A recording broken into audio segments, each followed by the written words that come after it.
Hi, this is Darren Drew from D. Drew Guitars. Okay, the last time I did a video, it was gluing these two halves together.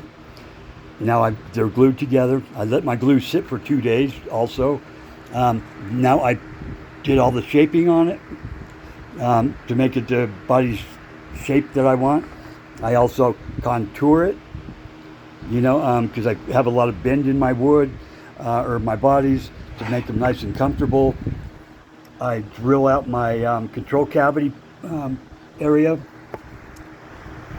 You can see that it's real thin up here, and then it gets wider, and it has to be this wide at the control cavity so that my controls are just barely touching the back cover. I drill out my neck pocket. I also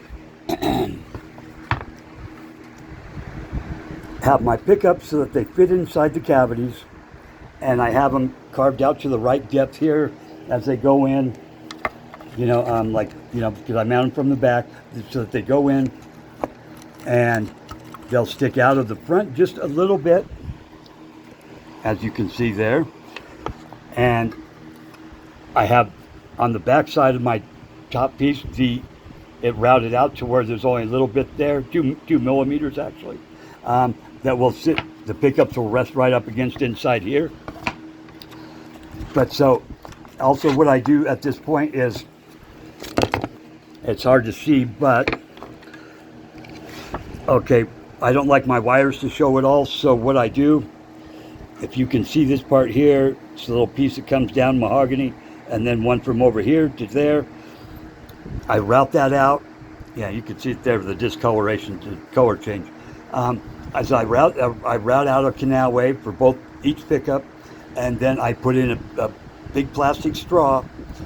And then I put another piece of mahogany over the top of the straw, glue that all in, sand it down. But that way I have, canal waves for my pickup wires that you do not see. To me, that's just make it very nice and clean looking. It's easy to get your wires through, in or out, whatever. And so that's why this is the time for me to do it.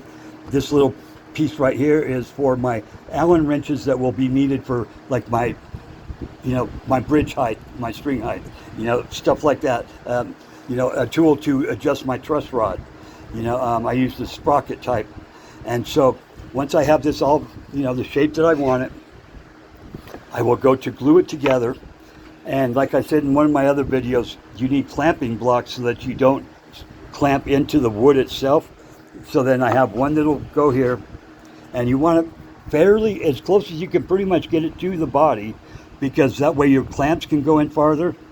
Then this piece will will glue on, and then also I will screw it in 2 different places. This will be trimmed out later, after the glue is dried.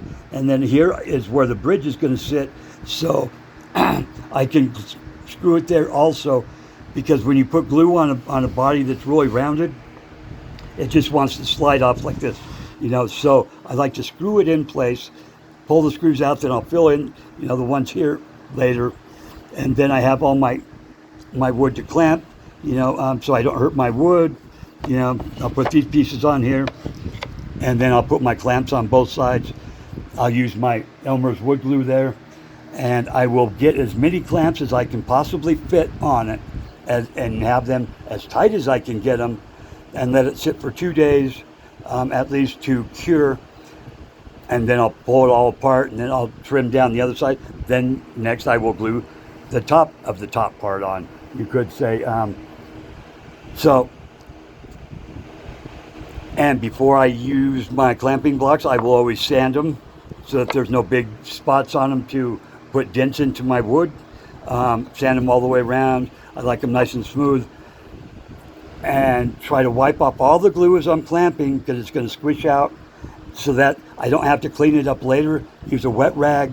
As you're clamping, it's going to squish out, so every clamp I put on, I'm going to be wiping off the excess glue that's coming out everywhere. And that way it's less cleanup for later. Makes it so much easier. Anyway, this is Darren Drew. Please like, please subscribe, and I will catch you on the next one. This is part 3, by the way.